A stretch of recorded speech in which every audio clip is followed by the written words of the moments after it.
Merci Madame la Présidente. Alors, petit tour d'Europe de la taxation des superprofits.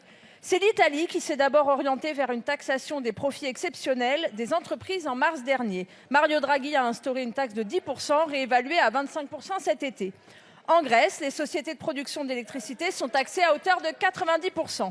Au Royaume-Uni, le gouvernement conservateur a décidé d'appliquer une taxe exceptionnelle de 25% aux compagnies pétrolières.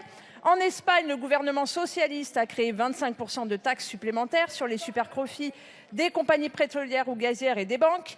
Philippe Lane, économiste en chef de la Banque centrale européenne, a suggéré de taxer les riches et les superprofits afin de soulager les finances publiques. On aimerait bien qu'il soit ministre chez nous, celui-là.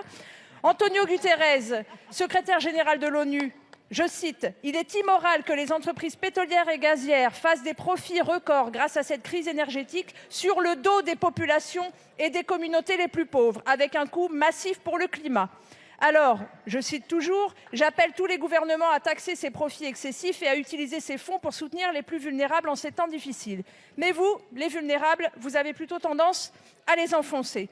La France devrait être à la pointe de ce combat.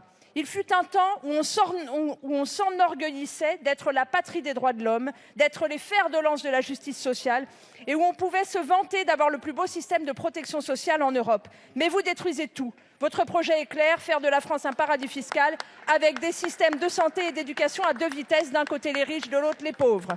Alors, Monsieur Attal, si vous refusez de répondre à toutes les questions qu'on vous pose depuis hier, moi, je vais vous répondre à votre interpellation de ce matin. Vous m'avez demandé ce que penseraient de nos propositions les salariés de Stellantis. Mais je vous enverrai des photos si vous voulez. Ils ont fait de très belles banderoles, les salariés de Stellantis, parce qu'ils sont dans la rue à chaque manifestation à Metz, parce qu'en Lorraine, ils sont extrêmement inquiets de ce que vous proposez avec votre réforme des retraites.